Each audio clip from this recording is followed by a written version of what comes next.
हेतमपुर किला जो खुद के अंदर बहुत से राज छुपाए बैठा है। उगता हुआ सूरज लोगों के दिल में रोशनी बिखेरता है, लेकिन ढलते हुए सूरज के साथ किले से चीखती आवाजें लोगों के अंदर डर पैदा करती है। जानेंगे कुछ राज। क्या ये वही सुरंग है जिसने पूरी बारात निकल ली? एक ब्राह्मण की बलि दी गई, कितनी सच्चाई है? एक ही तरह की खिड़कियां और दरवाजा बनाने का राज क्या था? क्या थी लाहौरी ईंटें और समय के साथ ये किला खंडहर कैसे बना? नमस्कार दोस्तों, मैं ओम प्रकाश। ये 2.5-3 एकड़ में फैला हुआ किला चंदौली जिले के हेतमपुर गांव में स्थित एक ऐतिहासिक किला है, जिसे भुलैनी कोट भी कहा जाता है। बगल में बसे गांव का नाम इस किले को बनवाने वाले हेतम खां के नाम पर रखा गया है, लेकिन इतिहास के पन्नों में 2 संस्करण पाए जाते हैं। पहले बनवाने वाला दूसरा राजा था, रहने वाला दूसरा था। इसका आरंभी निर्माण 14वीं-15वीं शताब्दी में टोडरमल खत्री के समय हुआ, लेकिन 16वीं शताब्दी में हेतम खां के द्वारा निर्माण और अधिग्रहण का उल्लेख मिलता है। इन दोनों किस्सों का स्रोत स्थानीय अभिलेख और जिला इतिहास में मिलता है। एक ही तरह की खिड़कियां और दरवाजा बनाने का मुख्य राज शत्रु के लिए पहचान करना मुश्किल था कि कौन सा दरवाजा मुख्य है और कौन सा सहायक। इसकी वजह से दुश्मन भटक जाता था।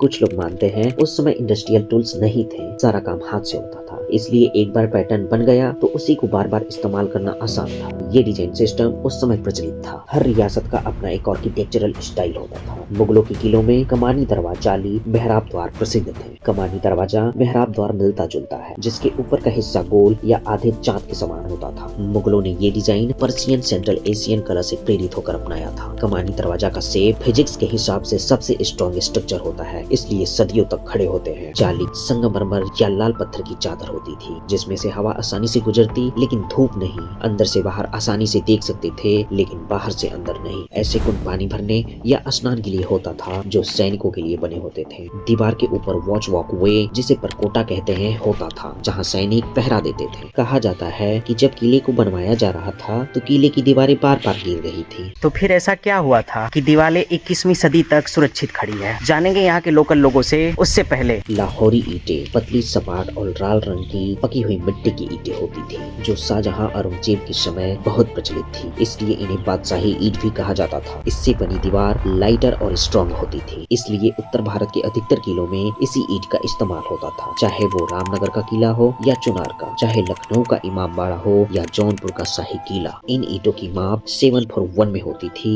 बाद में ब्रिटिश ने आधुनिक ईंटें 943 में बदल दिया। मतलब 7 लोग की बलि दी गई है। एक ब्रह्म बाबा हो गए, वहाँ धुबिया बाबा हो गए, भवानी माई हो गई, शर्मा माई हो गई। इस दीवार को स्थिर करने के लिए जिस ब्राह्मण से परामर्श लिया गया, पहले उसी ब्राह्मण की बलि दे दी गई। आज उसी स्थान पर रुद्र ब्रह्मा बाबा नामक पूजा स्थल बना है, जहां इनकी पूजा होती है। लोग कहते हैं कि ब्रह्मा बाबा किले की रक्षा करते हैं। और यहाँ पे एक और किस्सा फेमस है, जो कि बारात वाली। अंदर एक सुरंग है, अपना बारात उरात लेकर गया, कहाँ गया पता। किले में रहस्यमयी सुरंगें थी, जो किसी समय अंदर बाहर का रास्ता थी। कहा जाता है इन सुरंगों के मार्ग से एक बारात का जुलूस गुजर रहा था, लेकिन पूरी बारात ही गायब हो गई, जो कभी वापस लौट कर नहीं आई। ये रहस्यमयी स्वरूप को बढ़ाती है। अब इन सुरंगों को पूरी तरह से बंद कर दिया गया है। इन ऐतिहासिक कथाओं का पुरातात्विक रिपोर्ट में कोई निश्चित प्रमाण नहीं मिलता है, इसलिए लोक कथा कहना बेहतर होगा। इसके खंडहर बनने की मुख्य वजह पुरातात्विक विभाग का इस पर ध्यान न देना है।